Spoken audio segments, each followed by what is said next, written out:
अभूतपूर्व सफलता प्राप्त हुई। जीआईएस के महामंच में मंच से हम विकास की नई संभावनाओं का हार्दिक स्वागत और अभिनंदन करते हैं।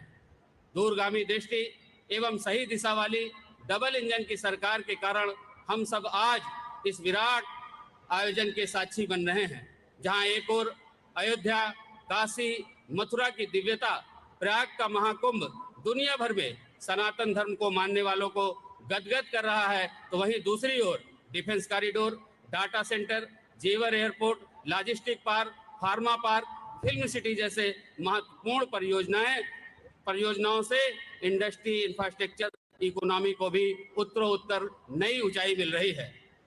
हम सांस्कृतिक विकास और आर्थिक तरक्की दोनों ही मोर्चों पर एक साथ आगे बढ़ रहे हैं। देश और दुनिया की प्रतिष्ठित कंपनियों के आगमन से प्रदेश की अर्थव्यवस्था को नई मजबूती मिलेगी और रोजगार के करोड़ों नए अवसर प्राप्त होंगे। माननीय प्रधानमंत्री जी, आपके मार्गदर्शन में, माननीय मुख्यमंत्री जी के नेतृत्व में 2017 से 2022 में उत्तर प्रदेश उत्तम प्रदेश बना है, अब सर्वोत्तम प्रदेश बनने की ओर अग्रसर है। चाक चौबंद कानून व्यवस्था, निवेशकों के हित की सुरक्षा, इंडस्ट्री फ्रेंडली इकोसिस्टम, समयबद्ध एवं जवाबदेह कार्य प्रणाली के कारण बड़े पैमाने पर निवेश आकर्षित हुआ है। पूर्वांचल एवं बुंदेलखंड एक्सप्रेसवे के सुचारू नेटवर्क से इंडस्ट्रियल ग्रोथ को नई रफ्तार मिली है। यही कारण है जो क्षेत्र औद्योगिक विकास से अछूते रहते थे, आज इंडस्ट्रियल हब बनकर उभर रहे हैं।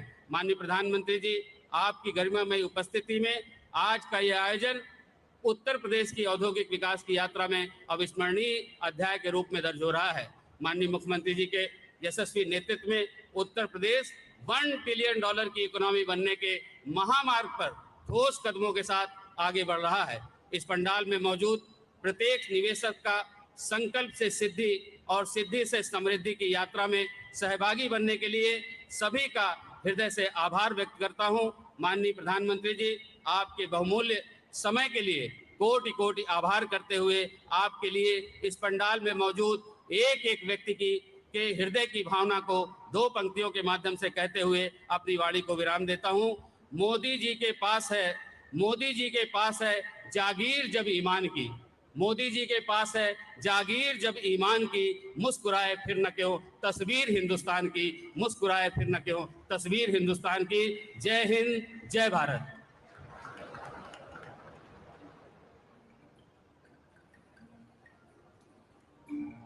बहुत बहुत धन्यवाद माननीय मंत्री जी। और देवी सज्जनों, 2017 के बाद से विकास की राह पर चलता हुआ ये नए भारत का नया उत्तर प्रदेश है। राज्य वही है, संसाधन वही है, काम करने वाले लोग भी वही हैं, पर नई नेतृत्व में, नई सोच के साथ, पारदर्शी कार्य संस्कृति के साथ, लोक कल्याण की भावना के साथ ये समृद्ध, संपन्न और सुरक्षित उत्तर प्रदेश है, जो अब भविष्य के द्वार पर दस्तक देते हुए आप सभी का आह्वान कर रहा है कि आप नवीन और शक्तिशाली भारत के निर्माण में, नवीन उत्तर प्रदेश की विकास गाथा में शामिल हो। और इसके द्वार आप सभी के लिए खोलते हुए, आप सभी को इसके विकास पथ पर आमंत्रित करते हुए मैं हमारे विकास पुरुष, हमारे माननीय प्रधानमंत्री जी से निवेदन करती हूं कि आप अपने कर कमलों द्वारा Uttar Pradesh global investor summit 2023 का मंगलमय शुभारंभ करें, रिमोट का बटन दबाकर।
becoming the most preferred investment destination for global investors and industrialists.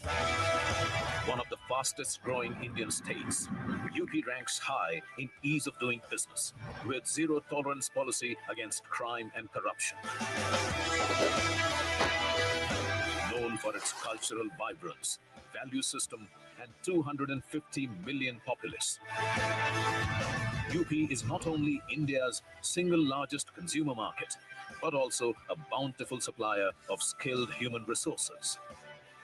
The state has a vast land bank and robust policies to ensure the availability of land for investors to do business. A number of sector-specific industrial parks are being developed. Blessed with natural resources, fertile land, and perennial rivers, the state offers tremendous opportunities in agro, food processing, dairy, and textiles manufacturing sectors. With 96 lakh MSMEs, Uttar Pradesh is Digital India's biggest hub of mobile manufacturing, an emerging data center hub, pharma and educational hub. UP में जिस प्रकार कानून व्यवस्था की स्थिति सुधरी है, उससे व्यापारियों का भरोसा लौटा है, बिजनेस के लिए सही माहौल बना है। बीते वर्षों में यहाँ की प्रशासनिक क्षमता और गवर्नेंस में भी सुधार आया है।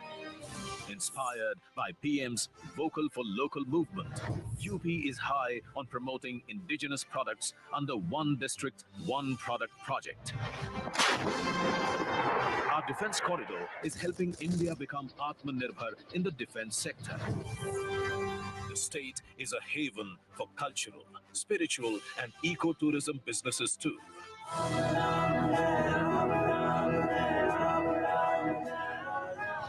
Overcoming the challenge of being landlocked, UP's dedicated freight corridors, inland waterways, expressways, and airports provide quick, cost-effective, multimodal logistics solutions for the movement of manufactured goods around the global market. World-class, power-rich infrastructure with 9 operational and 10 upcoming airports, 4-lane interstate highways, and the futuristic rapid rail transport system shall make every nook and corner of the state easily accessible for the world, thus opening up entire state for investment, including the Purvanchal and Bundelkhand areas.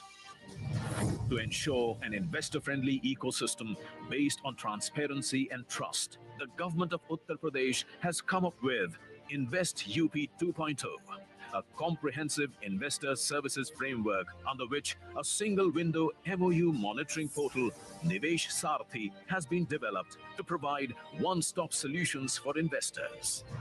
The state government has formulated New Industrial Investment and Employment Promotion Policy 2022 and more than 25 sectoral policies to attract investments in various focus sectors.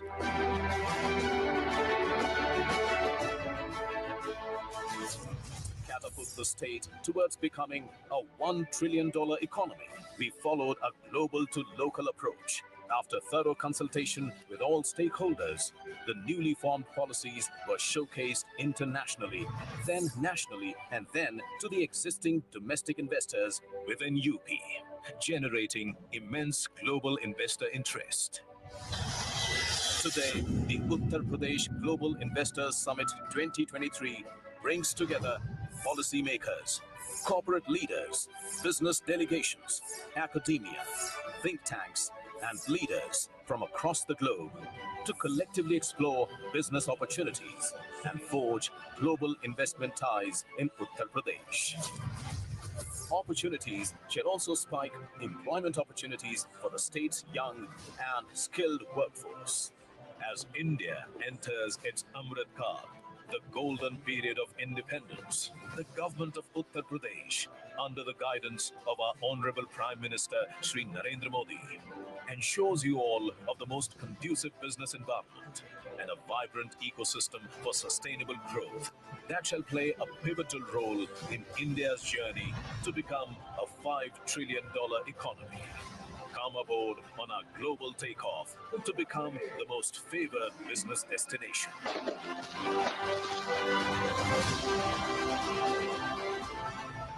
Uttar Pradesh पूर्वी भारत का ही नहीं बल्कि पूरे देश का growth engine बन सकता है।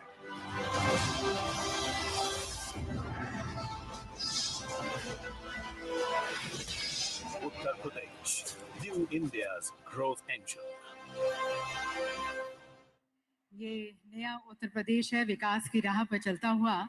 और यहाँ पर माननीय प्रधानमंत्री जी की कविता की कुछ पंक्तियाँ बोलना चाहेंगे जो बहुत सटीक बैठती हैं उत्तर प्रदेश के विकास की तरफ।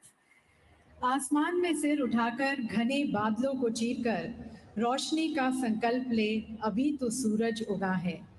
विश्वास की लौ जलाकर विकास का दीपक लेकर सपनों को साकार करने, अभी तो सूरज उगा है। तो अभी तो नए उत्तर प्रदेश का सूरज उगा है और यकीनन आप सभी के साथ प्रयास के साथ और विश्वास के साथ ये और अलौकिक होगा और प्रकाशमय होगा। और इसी साथ और सहयोग की मनोकामना के साथ अब हम आमंत्रित करते हैं हमारे लीडिंग इंडस्ट्रियलिस्ट, हमारे लीडिंग इन्वेस्टर्स के विचारों को। और सबसे पहले मैं निवेदन करना चाहूँगी, आमंत्रित करती हूँ डॉक्टर कुमार मंगलम बिरला जी को, चेयरमैन आदित्य बिरला ग्रुप। उन्हें तालियों के साथ, शुभकामनाओं के साथ मंच पर स्वागत करते हैं। आप जानते होंगे कि 2023 में अभी हाल ही में उन्हें पद्म भूषण से सुशोभित किया गया है। Inviting doctor Kumar Mangalam Birla ji.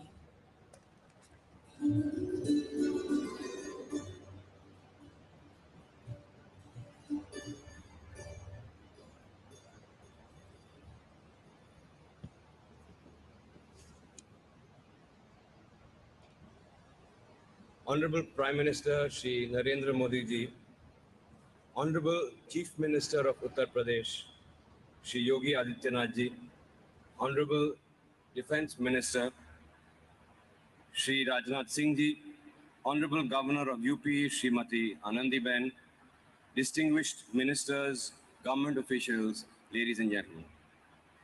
It gives me great pleasure to be here today joining the Global Investor Summit here, amongst both Indian and leading investors from across the globe. We are meeting against the backdrop of a moment of remarkable change and unbridled possibilities in India. As you are all aware, India is now the fastest growing large economy in the world and is poised to become the third largest economy in the world by 2030. As a global business group, we operate in 36 countries, and I can confidently say that India today stands out amongst all of them. There is perhaps no other country in the world that combines robust democracy, transformational governance, economic might, demographic dynamism, and entrepreneurial energy. From renewables to digital governance and space tech to agri-innovation, India is emerging as a truly global champion. And for that, one man deserves much of the credit, our Honorable Prime Minister Narendra Modi ji, जिन पर 140 करोड़ भारतवासियों का अटूट विश्वास है. Our Prime Minister has energized each one of us, to say the very least, with his vision for our nation's Amrit Kal, a glorious period of sustained growth and prosperity, one where our actions will be in harmony with the universe. मुझे विश्वास है कि इस अमृत काल में हमारी यानी India की प्रगति वैश्विक समृद्धि का एक नींव होगी. And at the heart of this Indian story is, of course, Uttar Pradesh. The Aditya Birla Group shares a deep bond with Uttar Pradesh. About 500 kilometers from here at Renukut, our metals flagship company, Hindalco, took roots way back in the 1950s. Since then, our operations there have grown multifold, and we have also expanded our presence into many other sectors in the state. For example, cement, chlor-alkali chemicals, fashion retail, financial services, and carbon black, to name a few. Today, 7 of our group businesses have a significant presence in Uttar Pradesh, anchored by over 30,000 people across our operations in the state. Our total investment value in UP stands at a staggering 40,000 crores. It is heartening for me to see as an investor Uttar Pradesh undergo a metamorphosis in the last few years under the leadership of Honorable Chief Minister Shri Yogi Adityanath ji and under the guidance of Honorable Prime Minister Shri Narendra Modi ji. इस संदर्भ में कुछ मुझे आदरणीय प्रधानमंत्री जी के एक वक्तव्य का एक अंश याद आता है जो काफी वायरल भी हुआ था। आपने इसे कहा था यूपी प्लस योगी बहुत है अब उपयोगी।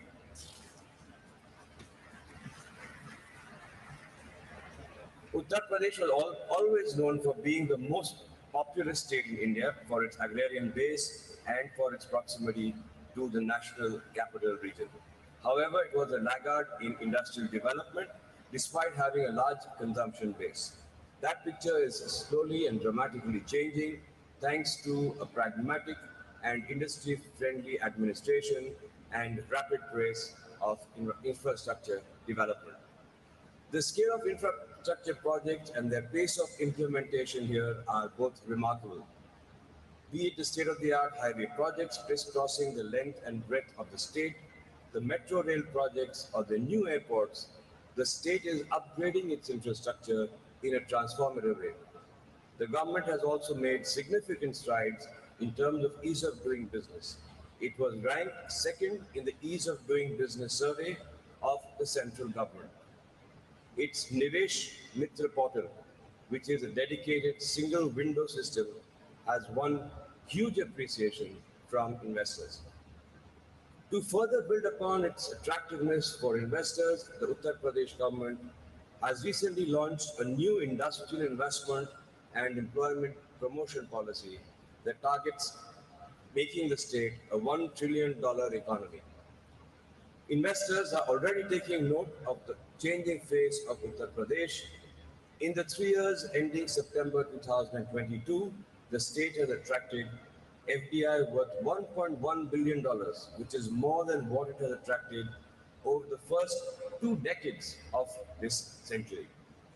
When it comes to building new age infrastructure or providing efficient governance, Uttar Pradesh is creating an example for other states to follow. In the process, it is creating immense opportunities for investors both in India and abroad. As an early investor in the industrial journey of the state, we feel enthused by the rapid progress that the state is making. Today, Uttar Pradesh can rightly be considered one of the key states driving India's journey towards a $5 trillion economy. And therefore, we are committing further investments to the tune of rupees 25,000 crores across our businesses, cement, metals, chemicals, financial services, and renewable energy. And we are truly excited to be a part of this journey. Thank you.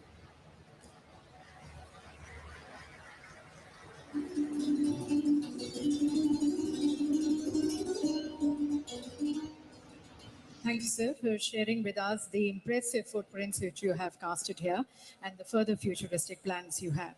And now, ladies and gentlemen, inviting another iconic business leader, Chairman Reliance Industries, Shri Mukesh Ambani ji, who has in fact been leading various game-changing ventures in the country. Shri Mukesh Ambani, Chairman Reliance Industries.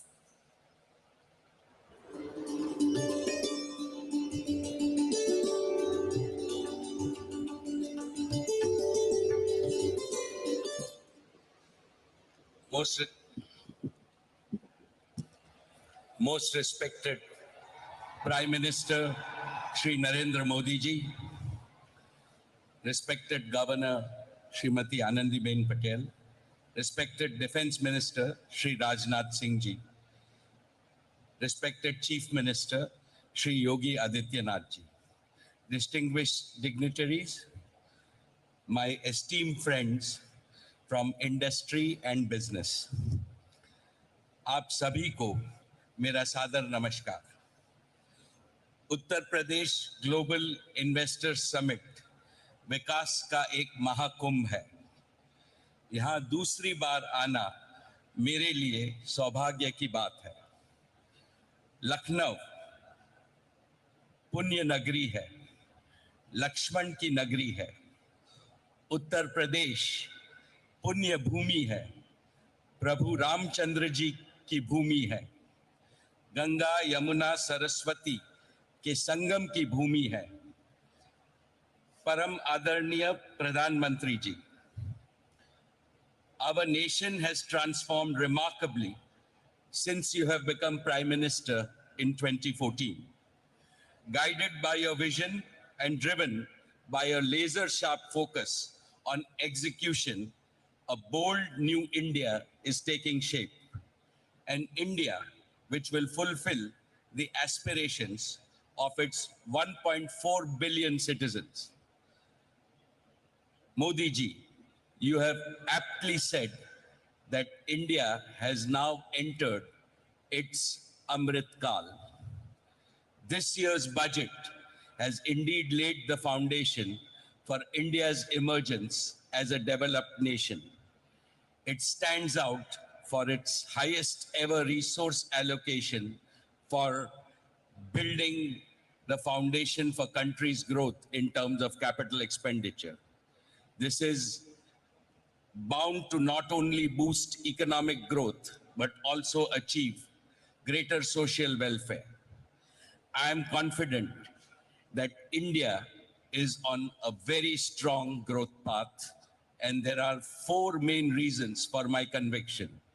First, Indians are embracing technology at a rate unseen even in the developed world. For example, as we speak, this year, 2023, India is rolling out the fastest 5G network through the length and breadth of our country. Second, India has the world's largest population of youth.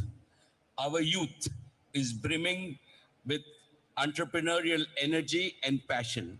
Their innovations and ideas will take the world by storm. Third, thanks to your far-sighted leadership, regional imbalances are fast disappearing. Uttar Pradesh is a shining example of this. The divide between urban India and rural Bharat is also closing. Fourth, and most importantly, you have brought about a fundamental change in the mindset of the nation. There is unprecedented hope and optimism among the people. Nobody in the world can question the fundamentals of Indian economy. They are robust. And now is the time for all our enterprises to step up on the accelerator, because Udyog and Sahyog always must go hand in hand. सम्माननीय श्री योगी जी, जैसे आज पूरी दुनिया के लिए भारत आशा का केंद्र बन गया है, वैसे ही आज नए भारत के लिए उत्तर प्रदेश आशा का केंद्र बन गया है। नोएडा से गोरखपुर तक लोगों में जोश और उत्साह दिख रहा है। लॉ एंड ऑर्डर की बात हो, इंफ्रास्ट्रक्चर की बात हो, ईज ऑफ डूइंग की बात हो, उत्तर प्रदेश भारत का उत्तम प्रदेश बनकर उभर रहा है। UP is also blessed with a highly motivated and result-oriented administration. Therefore, all of us representing India's business community at this summit would like to assure you that we have come to partner with you in your Vision 2030. Together, we can and we will transform India's most populous state into one of India's most prosperous states, achieving your vision of $1 trillion economy in the next 5 years. Allow me to spell out Reliance's commitments towards Uttar Pradesh. First, Jio will complete its rollout of 5G to cover every town and village in this state by December of 2023, that is in 10 months from today. Jio platforms will help modernize all areas of business and industry, agriculture, social sector, and governance. We plan to pilot our two new innovative initiatives, Jio School and Jio AI Doctor, to bring top-class education and healthcare most affordably to villages and small towns across the state of Uttar Pradesh. Second, Reliance Retail will revolutionize hundreds of thousands of kiranas and small stores across UP, enabling them to grow more and earn more. More importantly, we will increase manifold our sourcing of a wide range of agriculture and non-agro products from the state. It will benefit our hardworking kisans, local artisans, craftsmen, MSMEs, as well as the supply chain ecosystem in UP. Third, in new energy, we will set up 10 gigawatts of renewable energy capacity, the largest in UP. We will also start an ambitious new bioenergy business. Reliance के bioenergy उद्योग से UP के किसानों को बहुत बड़ा लाभ होगा. हमारे किसान अन्नदाता तो है ही, अब ऊर्जादाता भी बनेंगे. इसके अलावा सॉलिड वेस्ट मैनेजमेंट में सुधार होगा और पर्यावरण शुद्ध होगा. Fourth, our philanthropic arm, Reliance Foundation, is contributing to the success of Pradhan Mantri Ji's Namami Gange mission. It will continue to engage with partners and government in its mission to transform lives and livelihoods in the state. In a nutshell, Reliance will continue to work for UP, Ji Jaan se, and we always back our words with action. When I last visited the summit in 2018, Reliance was just beginning its journey in Uttar Pradesh, and I had committed to Yogi Ji that Reliance would be a reliable partner to Uttar Pradesh. True to our word, from that day till now, we have invested 50,000 crores in Uttar Pradesh. Our businesses have not only been growth multipliers as they enable several sectors of the economy to grow, but also employment multipliers. Our investments have generated over 80,000 direct and indirect jobs in the state. Today, I'm happy to announce that we plan to invest an additional 75,000 crores in UP over the next 4 years across Jio, retail, and renewable businesses. These new investments will create an additional over 1 lakh jobs in the state. Uttar Pradesh का स्वर्णिम युग शुरू हुआ है. सभी UP वासियों को मेरी हार्दिक शुभकामनाएं. I wish this summit and the state all the success. बहुत बहुत धन्यवाद. Thank you.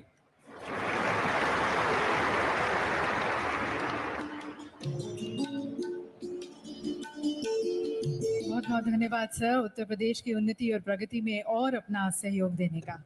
और अब देवीय सज्जनों, आमंत्रित करते हैं हमारे अगले आइकॉनिक बिजनेस लीडर को, जिन्हें लोग पॉपुलरली मैराथन मैन के नाम से भी जानते हैं और जिन्हें वर्ष 2022 में पद्म भूषण से सुशोभित किया गया था और जो देश के सबसे बड़े और सबसे पुराने बिजनेस हाउस को लीड कर रहे हैं, chairman Tata Sons Shri N Chandrasekaran ji.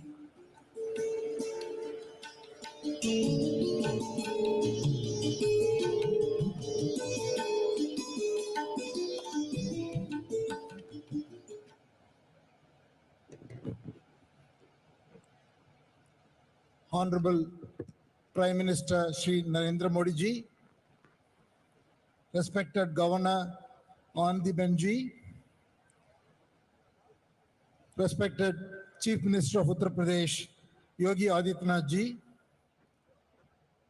respected Defence Minister of India, Rajnath Singh ji, ministers from the government of Uttar Pradesh, officers of the government, fellow businessmen, all delegates, friends from media. It is a great privilege and honor to be here at the Global Investor Summit 2023 of Uttar Pradesh and share a few thoughts. India, under the strong visionary leadership of our Honorable Prime Minister Narendra Modi ji, has achieved a position where we are going to see India being the fastest growing economy, not only in the current year, I'm pretty sure in the coming years of the decade. It is not only about economic growth. What the Honorable Prime Minister has enabled is a 360-degree development. That is because there is a confidence and aspiration in every Indian, in every nook and corner of the country. So we are seeing economic development, development in quality of life, development in sports, arts, and across the board, you see it exhibiting itself in terms of the aspiration and want to achieve more everywhere. From an economy point of view, India's dream of becoming a $5 trillion economy, 10 trillion, and again, 25 trillion when we become 100 years after independence is very much achievable, and we are well on our path. And we have started the Amrit Kal with the first budget, which I would say lays a very strong foundation, because we are seeing a tremendous investment towards infrastructure development and also policies that will promote huge consumption. I feel we are in a situation where we are going to see growth led by infrastructure as well as consumption. We are going to see rural growth as well as urban growth, domestic growth as well as exports growth. It is a very unique situation because this has not happened. Usually one thing or the other will pull us down. I think we are in a unique situation. The world is going through three fundamental transitions: digital artificial intelligence transition, energy transition, and transition towards building a global value chain to meet the supply chain demands of the world. I would say India is very uniquely positioned to not only participate but lead in all the three dimensions. I will take a minute. On the AI and digital transition, we are very uniquely placed because of three reasons. One, India has adopted digital in a very unique way to solve problems at scale, both in public services delivery as well as in the private sector. Second, we have a most successful IT industry which has enormous capability And third, we have a talent pool which is very unparalleled. So we are very uniquely positioned towards this transition, not only for India, but for the world. Second, in energy transition, we will be the only nation which will be adding significant capacity of energy, more than twice or thrice of what we have today in the next 2 decades. With this kind of a growth, transition becomes easier. The transition is not a substitution, transition becomes a growth engine. And third, in terms of the global supply chain, again, the government policies, whether it is the PLI schemes or simply the vision of the Prime Minister to take India to be a leader in the most important sectors of the future, is going to drive a huge amount of investment, capability building, and ecosystem development, which is all going to lead into enormous amount of growth domestically and most importantly, globally from an export point of view. Coming specifically to Uttar Pradesh is already the 3rd largest state in the country. And from the current 225-230 billion, it is absolutely well placed to capitalize on the trends and become a $1 trillion economy when India will be a 5 trillion and again become a $2 trillion economy by the time India reaches 10 trillion.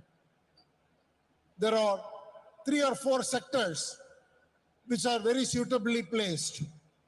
One is agriculture. Already UP has a very strong presence. It is the largest producer of oilseeds. It's among the top 3 in terms of wheat, sugarcane, fruits, vegetables, and pulses. And it is so uniquely advantageous that 87% of the sown area is fully irrigated, which is significantly higher than the national average of 50%. By applying the technology of the modern industrial era, UP can dramatically increase productivity in its agricultural sector. The manufacturing sector presents another opportunity because UP is much below the national average or below the other states. UP only gets 12% contribution from this sector. With the tremendous focus on infrastructure development and the value chain opportunity that is presented globally, UP has a fantastic opportunity to increase its share from manufacturing by focusing on advanced manufacturing, precision electronics, semiconductors, assembly and testing, defense and aerospace, pharmaceuticals. All of this are going to happen in this coming decade, and UP, with its vast land and progressive policies and infrastructure, can capitalize. Third area is tourism.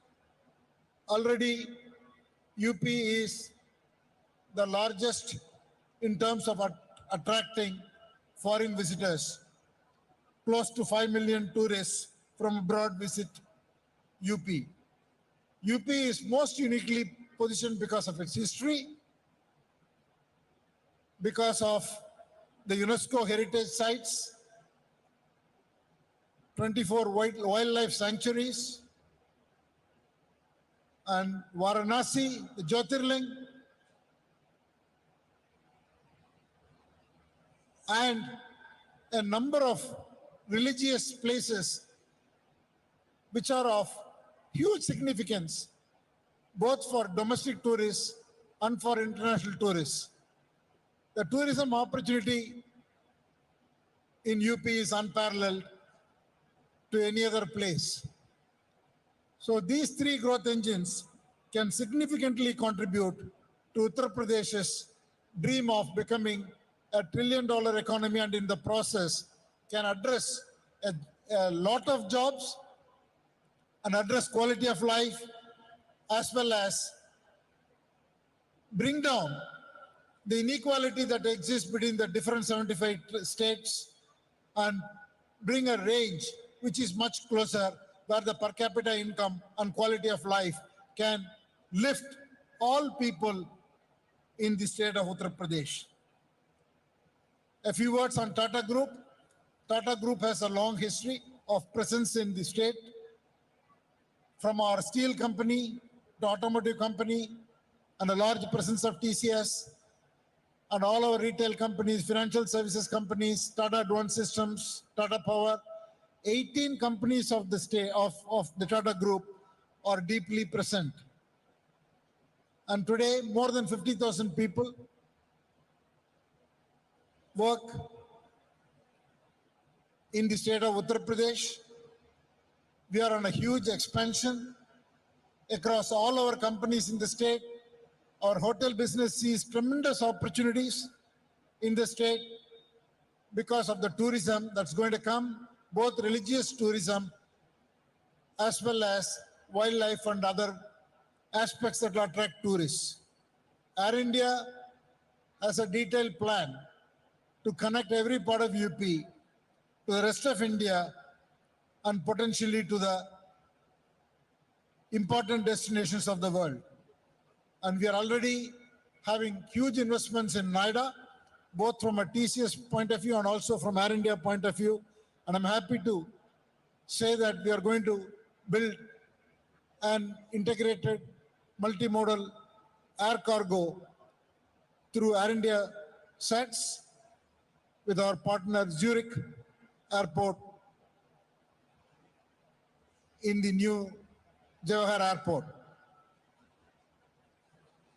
So the group is very committed and sees a tremendous opportunity, and I want to express our gratitude to the phenomenal leadership that is being provided by the Honorable Chief Minister under the vision of our Prime Minister for clean governance, huge infrastructure development, as well as an atmosphere which is so much business friendly.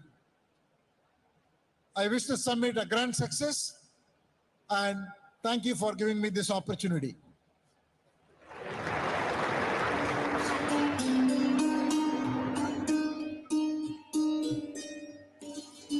Thank you, sir, for your commitments for UP. और दिव्य सज्जनों, हिंदुस्तान का और Asia का सबसे बड़ा airport उत्तर प्रदेश में जेवर में बनने जा रहा है, और इससे उत्तर भारत का ये प्रवेश द्वार साबित होगा और साथ साथ ये उत्तर प्रदेश को ग्रोथ सेंटर के रूप में स्थापित करेगा। इसका निर्माण किया जा रहा है ज़ूरिक एयरपोर्ट एशिया के द्वारा भारत सरकार और उत्तर प्रदेश सरकार के सहयोग से। हमारे साथ श्री डैनियल बर्चर हैं, सीईओ ज़ूरिक एयरपोर्ट एशिया। उन्हें मैं आमंत्रित करती हूँ। I request and invite Shri Daniel Bircher, the CEO of Zurich Airport Asia, to kindly address this August gathering.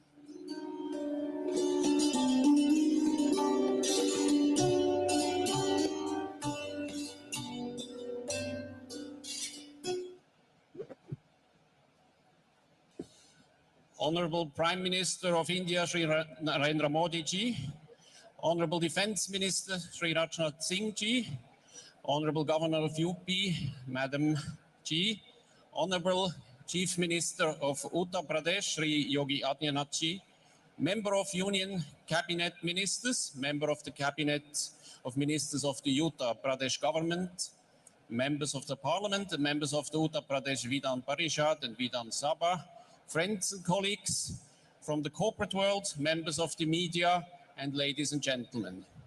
It is indeed a great honor to be here and addressing this August gathering today. Zurich Airport has been a long-standing partner with India. Having developed and built Bengaluru Airport almost 2 decades ago, we have assessed many other projects along the way, and today we are well on course to deliver a new gateway for Uttar Pradesh, the Noida International Airport. Alongside India, Zurich Airport will celebrate its 75th anniversary this year. And we are putting together all our years of experience and our global expertise spanning across 3 continents into making the Noida International Airport an aviation landmark of which the state of UP and the nation can be proud. I would like to congratulate the Honorable Prime Minister and the Honorable Chief Minister for the world-class infrastructure that they have developed for the state of Uttar Pradesh. No state has perhaps done as much as UP in recent years to encourage investment in the state. The fact that the who is who of the Indian entrepreneurs and global investors are present here today is a testament to this. Our own experience in the state of Uttar Pradesh has been nothing short of excellent. We are one of the largest foreign investors in the state today, and it's not just our investment. Noida International Airport is accelerating investments from world-class partners, be it for the development of a fuel farm, for a multimodal cargo hub together with the Tata Group, an airport hotel, catering facilities, and this is just the beginning. Noida International Airport will be a lighthouse project that will pave the way for greater investments in the state. An airport is not just a place where one catches flights. As we have seen across the world, airports are catalysts for economic growth and job creation in the surrounding areas. This project will therefore also support Western UP's development into a hub for manufacturing and commerce and create thousands of employment opportunities. One of the goals declared by the Honorable Prime Minister at the unveiling of the national logistics policy is to bring down the cost of logistics from the present 13 to 14% to single digits. The upcoming multimodal cargo hub at Noida Airport will be a big contributor in bringing down logistic costs for the region. Alongside that, it will help to stimulate growth in trade and manufacturing in the state of Uttar Pradesh. The Honorable Chief Minister, Sri Yogi Adityanath, has been the driving force behind the development of Noida International Airport. Not only did he and his government ensure smooth land acquisition and pave the way for speedy clearances, but he and his administration had the wisdom and foresight to plan for tomorrow. When it opens next year, Noida International Airport will have direct access to the Yamuna Expressway. There will be separate and independent road access to the airport's east, allowing for the smooth and unrestricted transport of freight. And the airport terminal will in turn have their own metro and high-speed rail stations, providing a smooth experience for passengers. Looking beyond that, the government of UP has begun to acquire land to the north and to the south of the current airport site, providing for future airport growth and development in the decades to come. With the support and the encouragement of the state government, we are proud to say that we see ourselves not just as financial investors in the state of Uttar Pradesh, but as partners in its progress. Noida International Airport is a shining example of a public-private partnership in action. And we are delighted to have the government of Uttar Pradesh as public partners. Together, we will be developing a world-class airport in Noida, a modern, digitally enabled airport that will not only be welcoming and easy to use, but also sustainable. An airport that is very much at home in Western Uttar Pradesh and reflects the region's rich architectural heritage. Noida International Airport will be a true blend of Swiss efficiency and Indian hospitality. On behalf of Zurich Airport, I take this opportunity to thank you, Honorable Prime Minister Shri Narendra Modi ji, Honorable Chief Minister Shri Yogi Adityanath ji, for your support, your encouragement, your partnership. Honorable dignitaries, distinguished guests, ladies and gentlemen, I look forward to welcoming you as our guests and our partners at Noida International Airport in 2024. Dhanyavad.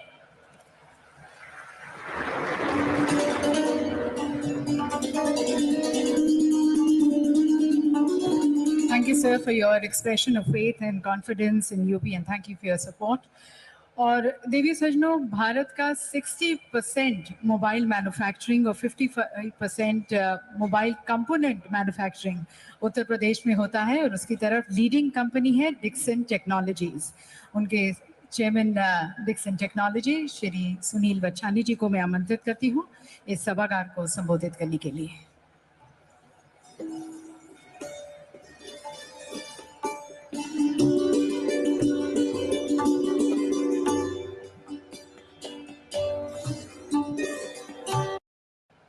I must say that this would not have been possible without the clarion call made by our Honorable Prime Minister when he said, let's make in India. Let's make India the next hub for manufacturing of electronic products. Honorable Prime Minister, I would like to assure you that we in the industry will not rest until we make India the next hub for manufacturing of these products. Finally, I'd like to end with a couplet which I think reflects the mood in the nation and the industry. And it says, अभी जिंदगी की असली उड़ान बाकी है, अभी जिंदगी में कई इम्तिहान बाकी हैं, अभी तो नापी है जमीन हमने, अभी पूरा आसमान बाकी है. Thank you so much.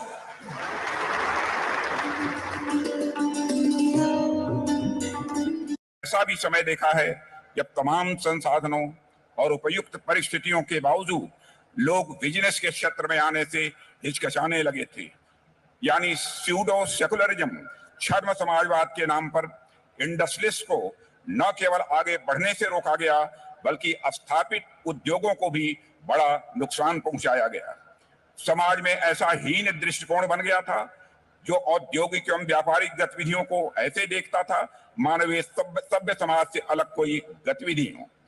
पर पिछले कुछ वर्षों में चाहे वह राष्ट्र में नए नए आर्थिक सुधार हो, बिजनेस कम्युनिटी को प्रेरित और उत्साहित करना हो, यह दिखाते हैं कि बिजनेस कम्युनिटी के प्रति सरकार ने एक नई अप्रोच रखी है। पुराने और अप्रभावी नियम कानून जो इंडस्ट्री के लिए रेड टेप बन चुके थे, वर्तमान नेतृत्व में रेड कारपेट में वह बदल चुके हैं। आज बिजनेस कम्युनिटी को न केवल सम्मान और भरोसे की नजर से देखा जाता है, बल्कि वेल्थ क्रिएटर के रूप में सामाजिक विकास में उन्हें एक प्रमुख कंट्रीब्यूटर समझा जाता है। भारत की लगातार बढ़ती साख में हमारी बिजनेस कम्युनिटी का बहुत बड़ा योगदान है। देवियों व सज्जनों, यह महत्वपूर्ण बात है कि आज international monetary fund, world bank, domestic एवं ग्लोबल इन्वेस्टर्स कम्युनिटी भारत को भरोसे की निगाह से देख रही है।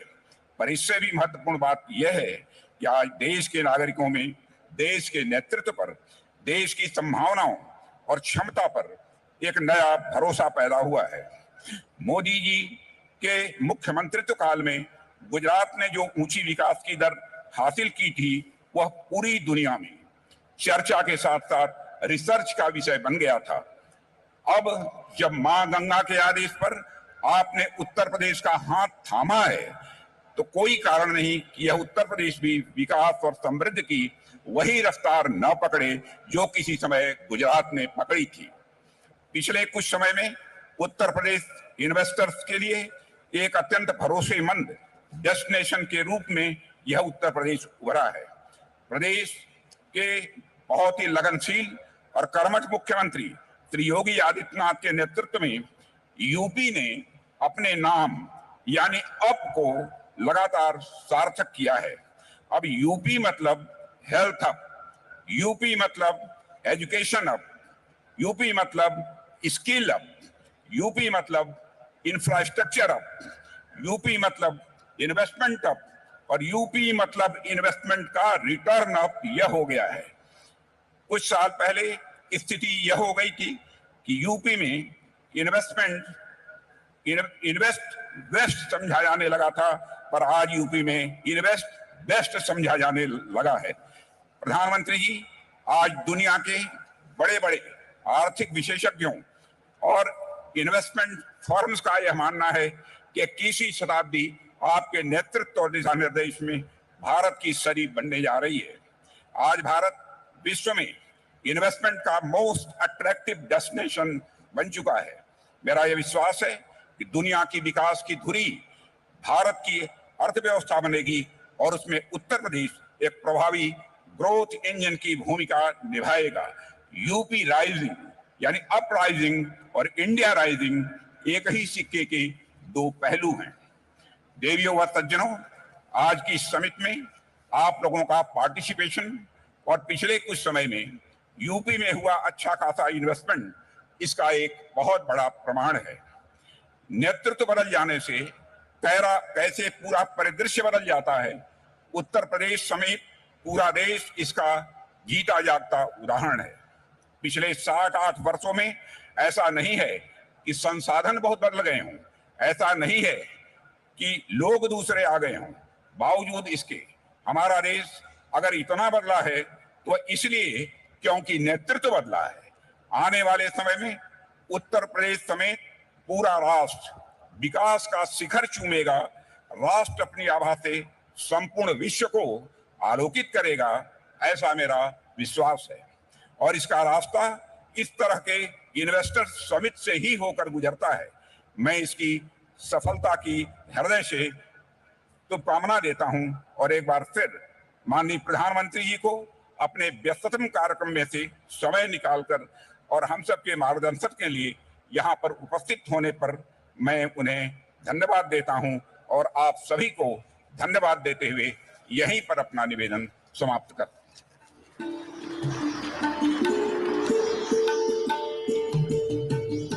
सहयोगीगण, सभी यहां पर उपस्थित माननीय ambassadors, उच्चायुक्तगण,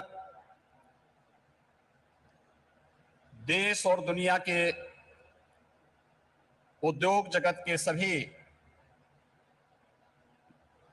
corporate leaders, policy makers, business delegations और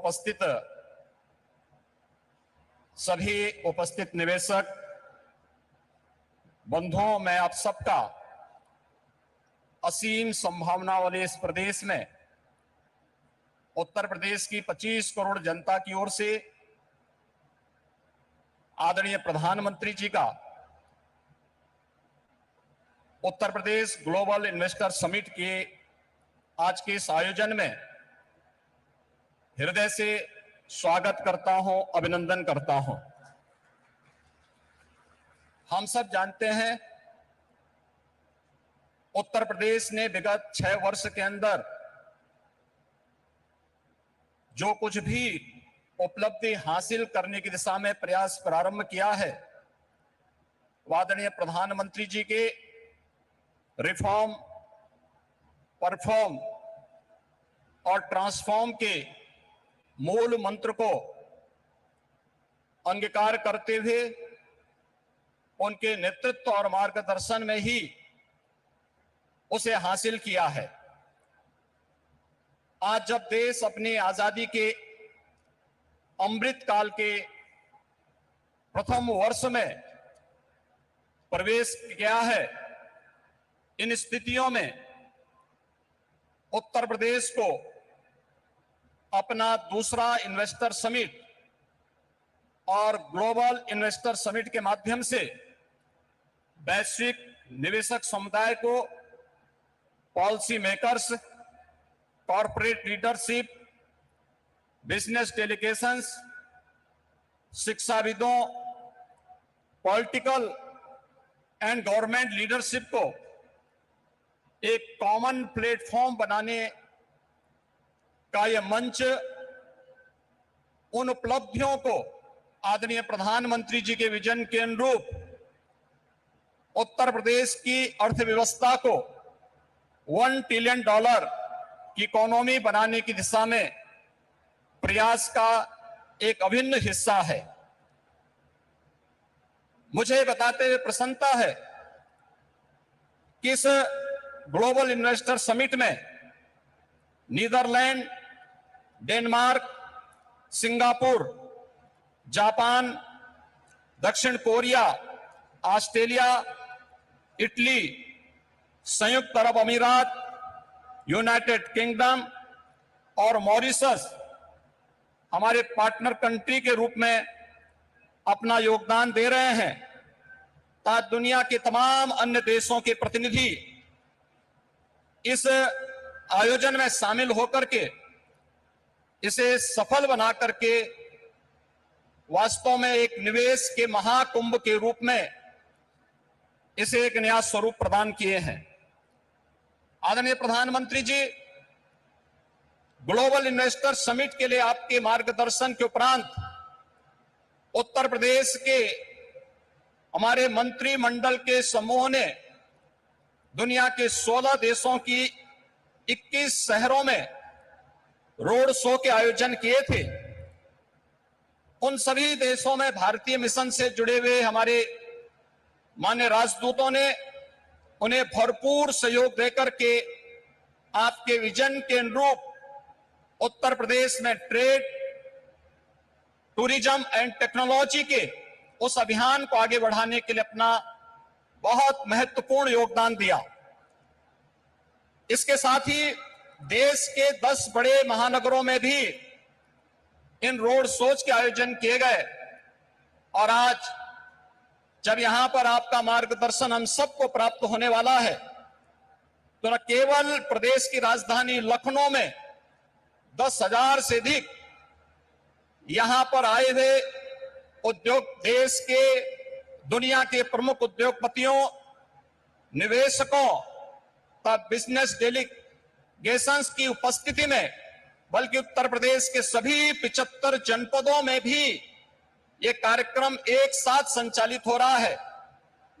सभी 75 जनपदों में ये कार्यक्रम एक साथ हम लोग आगे बढ़ाने का कार्य कर रहे हैं। इन पूरे कार्यक्रमों को आगे बढ़ाने के लिए हमें US India strategic partnership forum, UK India business council, EU investment India chambers, Australian India business council, federation of Indian chamber of commerce and industries FICCI, CII southern India chamber of commerce and industry, JETRO, KOTRA, Abu Dhabi chambers of commerce, Indo Canada chamber of commerce, Canada India federation, Indian industries association, PhD chamber of commerce तथा लघु भारती जैसे प्रमुख सभी व्यापारिक जो business partners हैं, इन सब ने उत्तर प्रदेश सरकार के साथ सहयोगी बनकर के इन कार्यक्रमों को आगे बढ़ाने का कार्य किया है। प्रदेश के अंदर इस पूरे निवेश महाकुंभ के अवसर पर जो प्रमुख वैश्विक और भारतीय कंपनियों से green hydrogen, renewable energy, electronics, defence and in aerospace, health, food processing, dairy, pharma, warehousing and logistics सहित सभी 25 सेक्टर में जिनकी सेक्टोरियल पॉलिसीज उत्तर प्रदेश सरकार ने पहले ही जारी की है, हमें निवेश के प्रस्ताव प्राप्त हुए हैं। प्रदेश के अंदर निवेशकों की सुविधा के लिए प्रदेश सरकार ने 4 पिलर्स तय किए हैं। इनमें ऑनलाइन सिंगल विंडो पोर्टल निवेश मित्र, 33 विभागों की 406 सेवाएं यह उपलब्ध करवा रहा है। इन्वेस्टर रिलेशनशिप मैनेजमेंट पोर्टल निवेश सारथी, यह निवेशकों की जिज्ञासाओं के समाधान, समस्या निवारण और निवेश परियोजनाओं के अनुश्रवण की सुविधा दे रहा है। तो नीतियों में प्रावधानित इंसेंटिव को प्राप्त करने के लिए ऑनलाइन इंसेंटिव मैनेजमेंट सिस्टम को भी विकसित करने के साथ ही हर एक निवेशक के साथ एक प्रदेश के अंदर उद्यमी मित्र की तैनाती करने की व्यवस्था भी इसके माध्यम से हम लोगों ने प्रदेश के अंदर प्रारंभ की है। आपके मार्गदर्शन में उत्तर प्रदेश ने विगत 6 वर्ष के अंदर ईज ऑफ डूइंग बिजनेस में एक अच्छी सफलता प्राप्त करते हुए लीड्स रैंकिंग में अचीवर श्रेणी प्राप्त की है। प्रदेश ने पिछले 5 वर्ष के अंदर अपने निर्यात को भी दुगना करने में सफलता प्राप्त की है। प्रदेश में आज आपके नेतृत्व और मार्गदर्शन में हमारे पास अच्छा इंफ्रास्ट्रक्चर है। प्रदेश बेहतरीन कानून व्यवस्था के लिए आज जाना जा रहा है और उत्तर प्रदेश की जो अन्य तमाम संभावनाएं हैं, जिसमें उत्तर प्रदेश भारत की फूड बास्केट के रूप में जाना जाता है। खाद्यान्न, दूध, गन्ना, आलू व इथेनॉल उत्पादन में प्रदेश देश में नंबर 1 है। वाराणसी का सिल्क क्लस्टर, भदोई का कालीन क्लस्टर, ये प्रमुख टेक्सटाइल हब भी उत्तर प्रदेश के अंदर हैं। और इन सभी अन्य सेक्टर्स में जहां पर प्रदेश के अंदर संभावनाएं हैं, उन सबको बढ़ाने के लिए सेक्टोरियल पॉलिसीज इस दिशा में महत्वपूर्ण भूमिका का निर्वहन कर रहे हैं। प्रदेश के अंदर medical device park, film city, toy city, apparel park, handicraft park, logistic hub, integrated industrial township, mega food park, trans Ganga city, garment park और कई प्लेटेड फैक्ट्री कॉम्प्लेक्स के विकास की कार्रवाई भी प्रदेश के अंदर युद्ध स्तर पर चल रही है। और आज मुझे बताते हुए प्रसन्नता है कि पिछले 6 वर्ष में आपके नेतृत्व और मार्गदर्शन में राज्य के औद्योगिक परिदृश्य में जो सकारात्मक परिवर्तन आया है, आज वह जमीनी धरातल पर भी दिखता हुआ दिखाई दे रहा है। और निवेश महाकुंभ उसकी एक झलक भी प्रस्तुत करता है। इस निवेश महाकुंभ में अब तक हमारे पास 18,643 कुल एमओयू हमारे साथ वर्तमान में हुए हैं और जिनके माध्यम से प्रदेश को अब तक 32,92,000 करोड़ रुपए के निवेश के प्रस्ताव हमें प्राप्त हो चुके हैं, जिनके माध्यम से प्रदेश के अंदर 92,50,000 से अधिक यहां पे नौकरी और रोजगार की संभावनाएं जिनके माध्यम से प्रदेश के अंदर होंगी। ये सभी जो सेक्टर वार प्रस्तावित निवेश है, इनमें रिन्यूएबल एनर्जी है, electronics manufacturing, industrial park, education, manufacturing, warehousing and logistic, real estate, IT enabled services, tourism, textile, power generation, housing, health care, food processing, dairy, food and civil supplies, waste to energy, biofuel, इन सभी क्षेत्रों में हुआ है। इसके साथ ही सबसे महत्वपूर्ण बात यह है कि पिछले 6 वर्षों के अंदर जो परिवर्तन हुआ है, इनमें जो निवेश के प्रस्ताव आए हैं, जो उत्तर प्रदेश के पूर्वी क्षेत्र और बुंदेलखंड का क्षेत्र आर्थिक दृष्टि से पिछड़ा माना जाता था, इस निवेश प्रस्ताव में अकेले पूर्वी उत्तर प्रदेश के लिए 9,55,000 करोड़ रुपए के प्रस्ताव प्राप्त हुए हैं और बुंदेलखंड के लिए भी 4,28,000 करोड़ रुपए के प्रस्ताव इस अवसर पर हमें प्राप्त हुए हैं। मैं एक बार फिर से आपके यशस्वी नेतृत्व और मार्गदर्शन में उत्तर प्रदेश आज विकास की जिन नई बुलंदियों की ओर अग्रसर हो रहा है, बीमारू राज्य के दंश से मुक्त होकर के देश के ग्रोथ इंजन के रूप में स्थापित करने के आपके विजनरी नेतृत्व में जो एक उत्तर प्रदेश सरकार और उत्तर प्रदेश वासियों को आपने दायित्व दिया है, उस दिशा में उत्तर प्रदेश तेजी के साथ आगे बढ़ रहा है। मैं इस अवसर पर अपने सभी इन्वेस्टमेंट पार्टनर्स को प्रदेश के अंदर एक बेहतर प्रशासन और सर्वोत्तम ईज ऑफ डूइंग बिजनेस की सुविधा प्रदान करने का आश्वासन देते हुए आप सभी के आगमन के लिए प्रदेश की जनता की ओर से आप सबका हृदय से आभार व्यक्त करते हुए आप सबके प्रति सबको इस बात के लिए आश्वस्त करता हूं कि राज्य सरकार आपके हितों के लिए और अपने पॉलिसी के अंतर्गत आपको हर संभव सहयोग देने के लिए पूरी तत्परता के साथ कार्य करेगी। जय हिंद।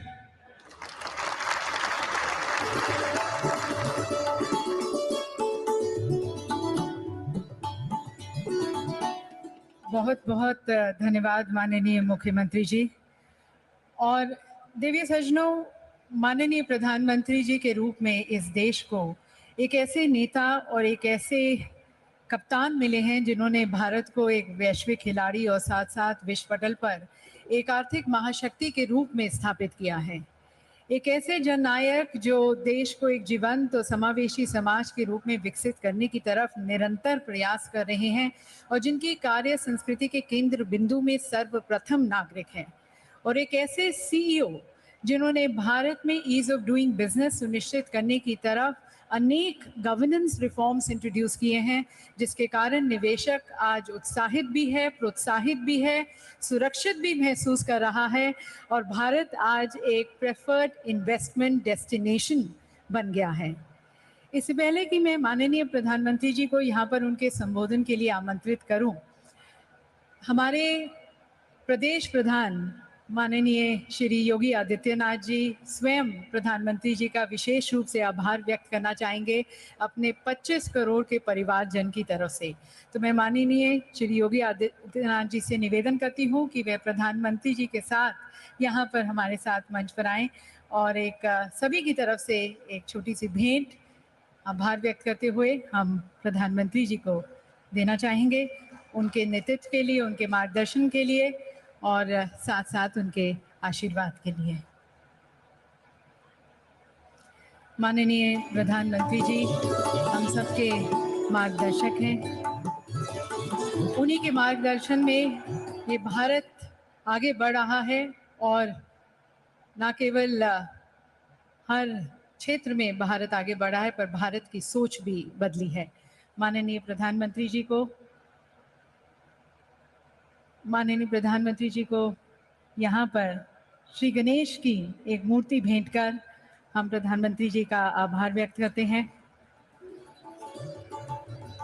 हमारे प्रधानमंत्री जी पर, हमारे यशस्वी प्रधानमंत्री जी पर गणेश जी की कृपा हमेशा बनी रहे और उनका मार्गदर्शन हमें हमेशा मिलता रहे, इसके लिए उनका विशेष रूप से आभार, धन्यवाद। और देवी सज्जनों, अब हमारे माननीय प्रधानमंत्री जी को सुनने के लिए हम सभी ललायत हैं, जिनके विचार, जिनकी अंतर्दृष्टि आपको इंस्पायर भी करती है, मोटिवेट भी करती है और साथ साथ अनेक संभावनाओं के द्वार भी खोलती है।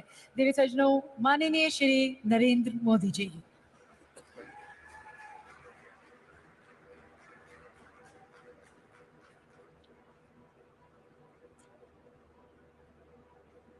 उत्तर प्रदेश के राज्यपाल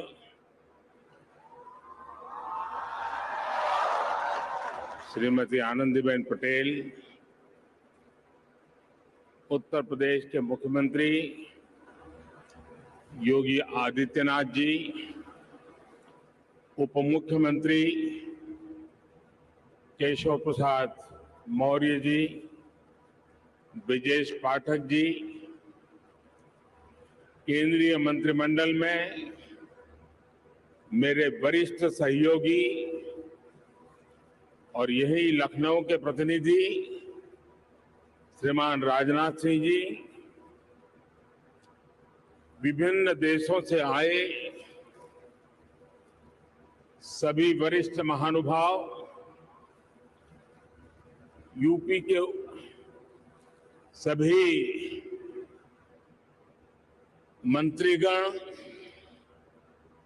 और ग्लोबल इन्वेस्टर समिट में पधारे इंडस्ट्री जगत के सम्मानीय सदस्य, global investor fraternity, policy makers, corporate leaders, देवी और सज्जनों, आप सभी का ग्लोबल इन्वेस्टर समिट में बहुत बहुत स्वागत है।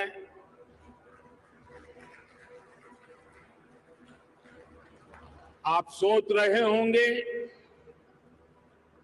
कि मैं मुख्य अतिथि होने पर भी ये स्वागत की जिम्मेदारी क्यों उठा रहा हूं। ये इसलिए क्योंकि मेरी एक और भूमिका भी है। आप सबने मुझे भारत के प्रधानमंत्री के साथ साथ उत्तर प्रदेश का सांसद भी बनाया है।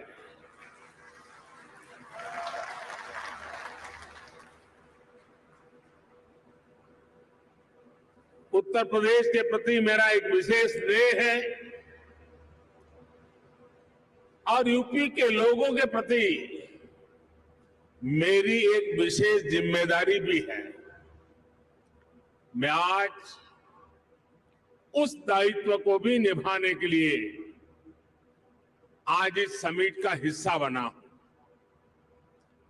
और इसलिए मैं देश विदेश से यूपी आने वाले आप सभी इन्वेस्टर्स का अभिनंदन करता हूं, स्वागत करता हूं। साथियों, उत्तर प्रदेश की धरती अपने सांस्कृतिक वैभव, गौरवशाली इतिहास और समृद्ध विरासत के लिए जानी जाती है। इतना सामर्थ्य होने के बावजूद यूपी के साथ कुछ बातें जुड़ गई थी। लोग कहते थे यूपी का विकास होना मुश्किल है। लोग कहते थे यहां कानून व्यवस्था सुधरना नामुमकिन है। यूपी बीमारू राज्य कहलाता था। यहां आए दिन हजारों करोड़ के घोटाले होते थे। हर कोई यूपी से अपनी उम्मीदें छोड़ चुका था, लेकिन सिर्फ 5-6 साल के भीतर यूपी ने अपनी एक नई पहचान स्थापित कर ली है और डंके की चोट पर कर दी है। अब यूपी को सुशासन से, गुड गवर्नेंस से पहचाना जा रहा है। अब यूपी की पहचान बेहतर कानून व्यवस्था, शांति और स्थिरता के लिए है। अब यहां वेल्थ क्रिएटर्स के लिए नित्य नए अवसर बन रहे हैं। बीते कुछ वर्षों में आधुनिक इंफ्रास्ट्रक्चर, उत्तर प्रदेश के इस इंफ्रास्ट्रक्चर की जो पहल है उसके परिणाम नजर आ रहे हैं।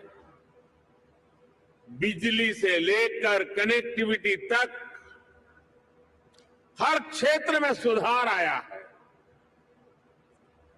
बहुत जल्द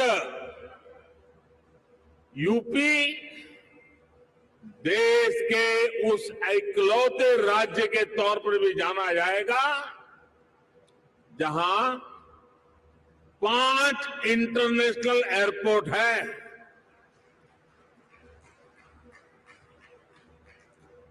डेडिकेटेड फ्रेट कॉरिडोर से यूपी सीधे समुद्र से जुड़ रहा है, गुजरात और महाराष्ट्र के पोर्ट से कनेक्ट होता जा रहा है।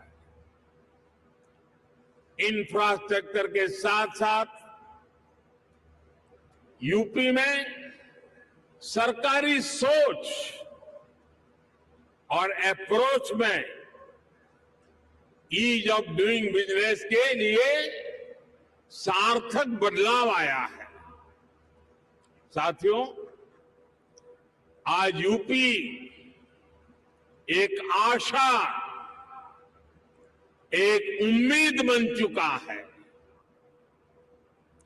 भारत अगर आज दुनिया के लिए ब्राइट स्पॉट है तो यूपी भारत के ग्रोथ को ड्राइव करने वाला एक अहम नेतृत्व दे रहा है।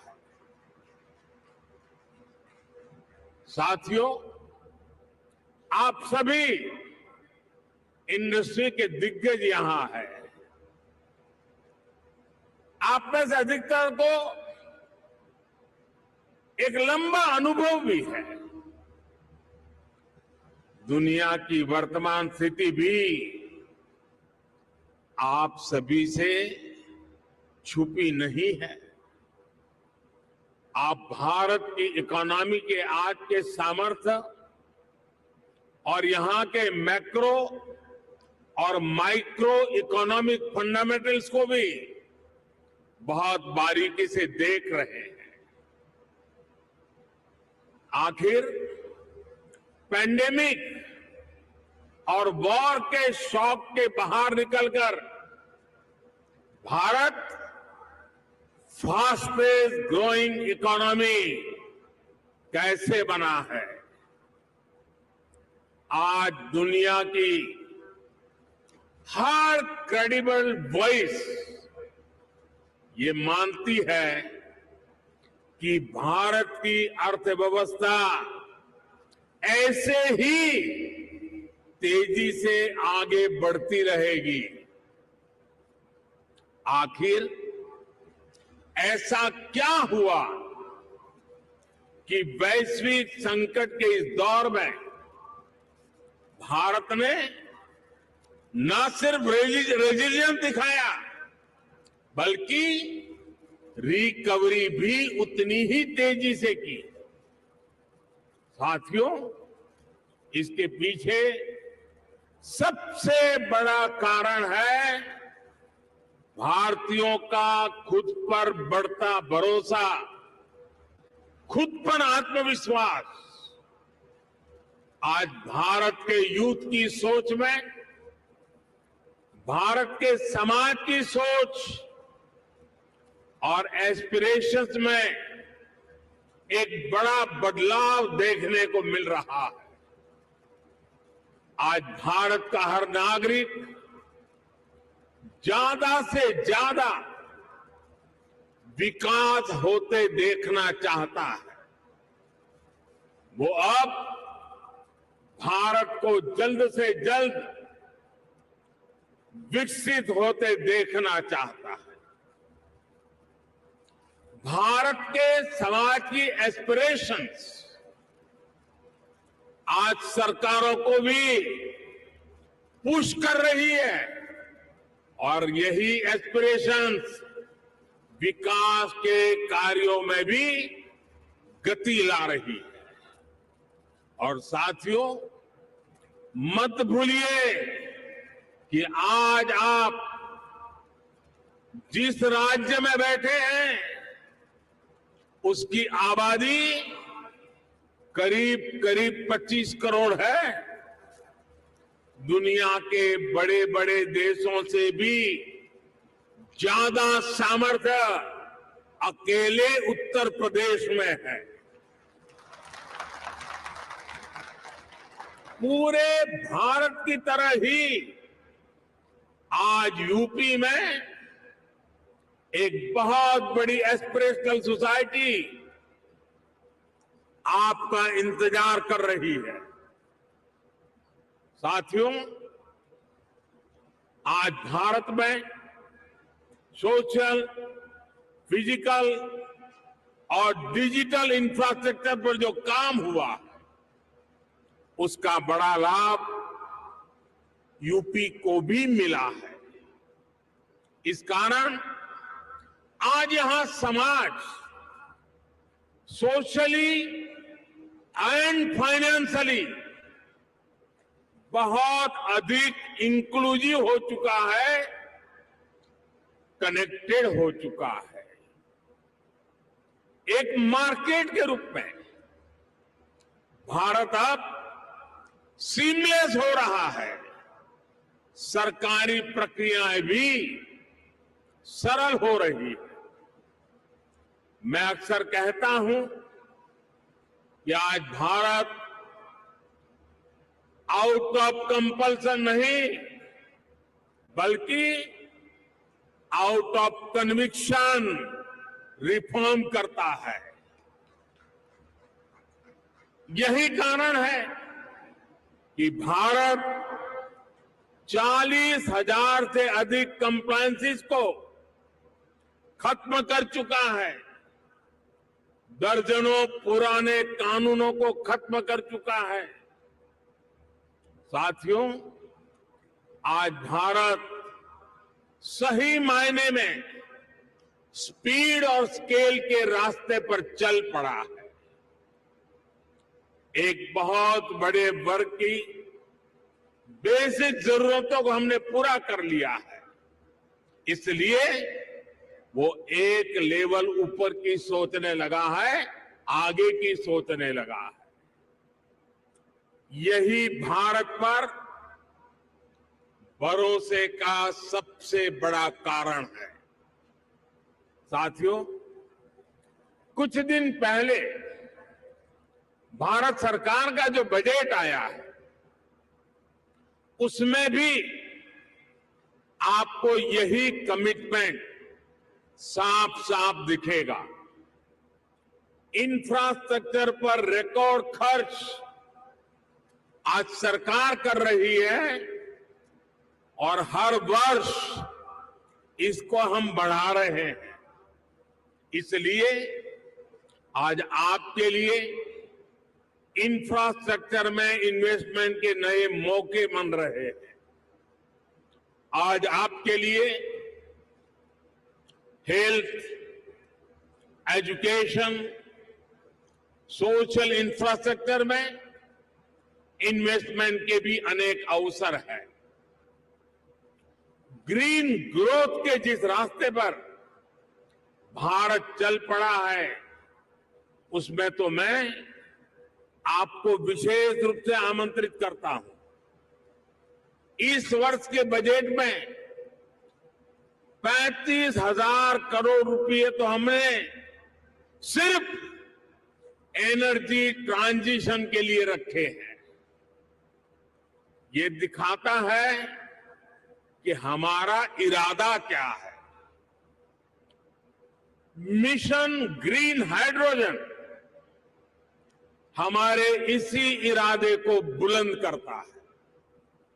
इस बजट में इससे जुड़ा पूरा इकोसिस्टम विकसित करने के लिए अनेक कदम उठाए गए हैं। इलेक्ट्रिक मोबिलिटी की ट्रांसफॉर्मेशन के लिए एक नई सप्लाई और वैल्यू चेन हम विकसित कर रहे हैं। साथियों, मुझे खुशी है कि नई वैल्यू और सप्लाई चेन विकसित करने के लिए यूपी आज एक नया चैंपियन बनकर उभर रहा है।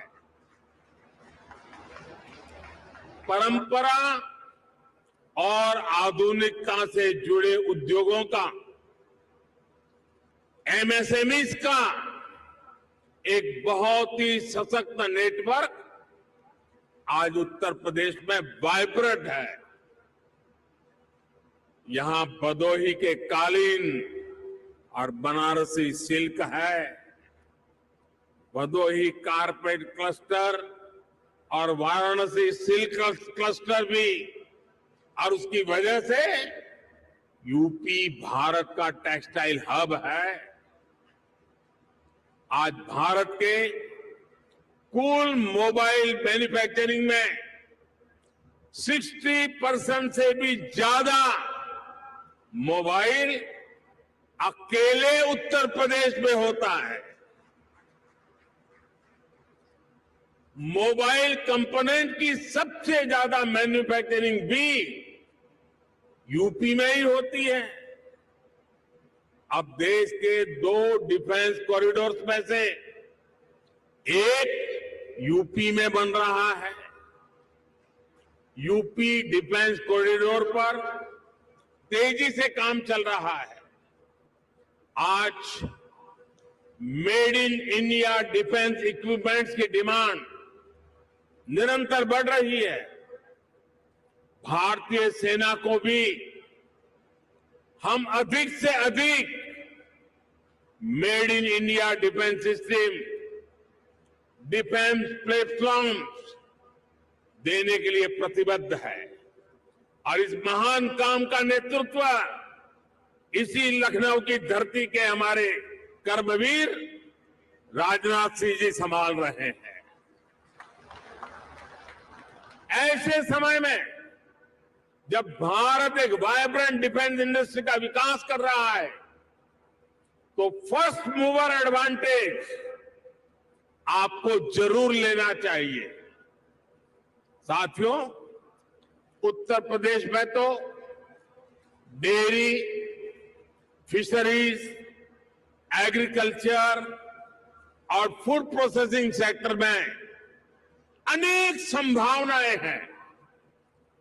फल और सब्जियों को लेकर उत्तर प्रदेश में बहुत डाइवर्सिटी है। एक ऐसा सेक्टर है जिसमें अभी भी प्राइवेट सेक्टर की हिस्सेदारी बहुत सीमित है। आपको जानकारी होगी कि फूड प्रोसेसिंग के लिए production link incentive PLI scheme लेकर हम आए हैं। इसका लाभ आपको जरूर उठाना चाहिए। साथियों, आज सरकार का ये प्रयास है कि इनपुट से लेकर पोस्ट हार्वेस्ट मैनेजमेंट तक एक आधुनिक व्यवस्था किसानों के लिए बने। छोटे इन्वेस्टर्स एग्री इंफ्रा फंड का उपयोग कर सकते हैं। इसी प्रकार देश भर में एक बहुत बड़ी स्टोरेज कैपेसिटी विकसित करने के लिए बजट में हमने प्रावधान किया है।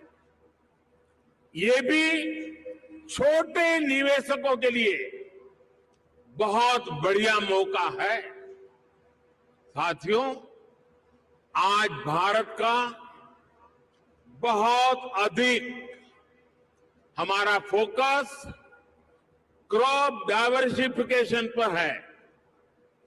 छोटे किसानों को ज्यादा साधन देने और उनकी इनपुट कॉस्ट घटाने पर है। इसलिए नेचुरल फार्मिंग की तरफ हम तेजी से बढ़ रहे हैं। यहां यूपी में गंगा के किनारे दोनों तरफ 5 किलोमीटर क्षेत्र में नेचुरल फार्मिंग शुरू हो गई है। अब इस वर्ष के बजट में हमने किसानों की मदद के लिए 10,000 बायो इनपुट रिसोर्स सेंटर बनाने की घोषणा की है। ये नेचुरल फार्मिंग को और अधिक प्रोत्साहित करेगा। इसमें भी प्राइवेट एंटरप्रेन्योर्स के लिए इन्वेस्टमेंट की अनेक संभावनाएं हैं। साथियों, भारत में एक और नया अभियान हमारे मिलेट्स को लेकर के शुरू हुआ है। भारत के ये मिलेट्स आमतौर पर लोगों की भाषा में उसको मोटा अनाज कहते हैं और उसकी कई वैरायटीज है। विश्व बाजार में उसकी एक पहचान बने, इसके लिए आपने बजट में सुना होगा, हमने इस मिलेट्स को, मोटे अनाज को एक नया नाम दिया है, श्री अन्न। ये श्री अन्न जिसमें न्यूट्रिशन वैल्यू बहुत अधिक है, ये सुपर फूड है। जैसा श्रीफल का माध्यम है, महात्मय है, वैसा ही श्री अन्न का भी महात्मय बनने वाला है। हमारे ये प्रयास है कि भारत का श्री अन्न ग्लोबल न्यूट्रिशन सिक्योरिटी को एड्रेस करे। दुनिया इस वर्ष को इंटरनेशनल ईयर ऑफ मिलेट के रूप में भी मना रही है। इसलिए एक तरफ हम किसानों को श्री अन्न के उत्पादन के लिए मोटिवेट कर रहे हैं, वहीं दूसरी तरफ इसके लिए ग्लोबल मार्केट का भी विस्तार कर रहे हैं। फूड प्रोसेसिंग सेक्टर से जुड़े साथी रेडी टू ईट और रेडी टू कुक श्री अन्न के प्रोडक्ट्स में संभावनाएं तलाश सकते हैं और मानव जाति की बड़ी सेवा भी कर सकते हैं। साथियों, उत्तर प्रदेश में एक और विषय में बहुत प्रशंसनीय काम हुआ है। ये काम एजुकेशन और स्किल डेवलपमेंट से जुड़ा है। Mahayogi Guru Gorakhnath AYUSH university, Atal Bihari Vajpayee health university, Raja Mahendra Pratap Singh university, major Dhyanchand sports university, ऐसे अनेक संस्थान अलग अलग स्किल्स के लिए युवाओं को तैयार करेंगे। मुझे बताया गया है कि स्किल डेवलपमेंट मिशन के तहत अभी तक यूपी के 16 लाख से अधिक युवाओं को अलग अलग स्किल्स में ट्रेन किया गया है। यूपी सरकार ने पीजीआई लखनऊ, आईआईटी कानपुर में आर्टिफिशियल इंटेलिजेंस से जुड़े कोर्सेज भी शुरू किए हैं। और मैं जब अभी आ रहा था तो शिक्षा का जिनकी जिम्मे होती है, हमारी गवर्नर साहिबान चांसलर के रूप में वो काम देखती हैं, उन्होंने मुझे बताया कि उत्तर प्रदेश के लिए बड़े गर्व की बात है कि नेक एक्रेडिटेशन में इस बार उत्तर प्रदेश की 4 यूनिवर्सिटीज ने हिंदुस्तान को अपना लोहा मनवा दिया। मैं शिक्षा जगत से जुड़े लोगों को और चांसलर मैडम को हृदय से अभिनंदन करता हूं। देश के स्टार्टअप रिवॉल्यूशन में भी यूपी की भूमिका लगातार बढ़ रही है। आने वाले कुछ वर्षों में 100 इंक्यूबेटर्स और 3 state of the art centres को स्थापित करने का लक्ष्य यूपी सरकार ने रखा है। यानी यहां आने वाले इन्वेस्टर्स को टैलेंटेड और स्किल युवाओं का एक बहुत बड़ा पूल भी मिलने जा रहा है। साथियों, एक तरफ डबल इंजन सरकार का इरादा और दूसरी तरफ संभावनाओं से भरा उत्तर प्रदेश, इससे बेहतर पार्टनरशिप हो ही नहीं सकती। ये जो समय है इसको हमें गंवाना नहीं चाहिए। भारत की समृद्धि में दुनिया की समृद्धि निहित है। भारत के उज्जवल भविष्य में दुनिया के उज्जवल भविष्य की गारंटी पड़ी है। समृद्धि की इस यात्रा में आप सबकी भागीदारी बहुत ही महत्वपूर्ण है। ये निवेश सबके लिए शुभ हो, मंगल हो, इसी कामना के साथ इन्वेस्टमेंट के लिए आगे आए हुए देश और दुनिया के सभी इन्वेस्टर्स को मैं अनेक अनेक शुभकामनाएं देता हूं और उत्तर प्रदेश के एमपी के नाते मैं आपको भरोसा देता हूं कि उत्तर प्रदेश की आज की सरकार, उत्तर प्रदेश की आज की ब्यूरोक्रेसी प्रगति के राह पर दृढ़ संकल्प होकर के चल पड़ी है। वो आपके सपनों को साकार करने के लिए, आपके संकल्पों को सिद्ध करने के लिए पूरे सामर्थ्य के साथ अग्रदूत बन करके आपके साथ खड़ी है।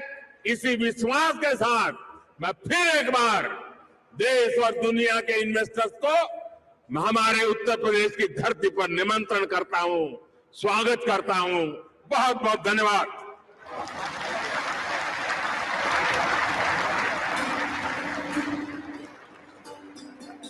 बहुत बहुत धन्यवाद माननीय प्रधानमंत्री जी। सभी क्षेत्रों पर और सभी के ऊपर आपके विश्वास के लिए, शुभकामनाओं के लिए, सभी के लिए सतत आपके मार्गदर्शन के लिए, आपके पथ प्रदर्शक संदेश के लिए।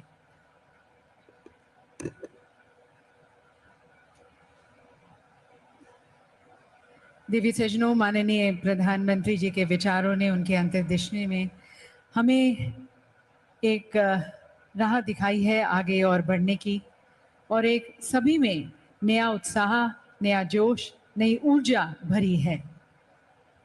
माननीय प्रधानमंत्री जी का विश्वास उत्तर प्रदेश में, माननीय मुख्यमंत्री में और पूरे मंत्रिमंडल में, हम सभी में कुछ और अच्छा करने के लिए हमें प्रोत्साहित करता है, उत्साहित करता है। साथ साथ सभी क्षेत्रों में माननीय प्रधानमंत्री जी ने जैसा कहा कि भारत ऊंची उड़ान भरने को तैयार है, और हमें यकीन है उनके कुशल नेतृत्व में भारत और बढ़ेगा और खिलेगा और विश्व पटल पर अपना नाम और जागृत करेगा। प्रधानमंत्री जी का पुनः बहुत बहुत धन्यवाद उनके मार्गदर्शन के लिए, उनकी शुभकामनाओं के लिए। उत्तर प्रदेश वैश्विक शिखर सम्मेलन ग्लोबल इन्वेस्टर्स समिट 2023 का ये पहला संस्करण है। इस ग्लोबल इन्वेस्टर्स समिट का उत्तर प्रदेश में इसका शुभारंभ हो गया है। हमने देखा कि कितने भव्य अंदाज में ये ग्लोबल इन्वेस्टर्स समिट का आयोजन किया जा रहा है। हमारे देश से ही नहीं बल्कि पूरी दुनिया से इन्वेस्टर्स, डेलीगेट्स पहुंचे हैं इस समिट का हिस्सा बनने। करोड़ों के निवेश की यहाँ पर उम्मीद जताई जा रही है और निसंदेह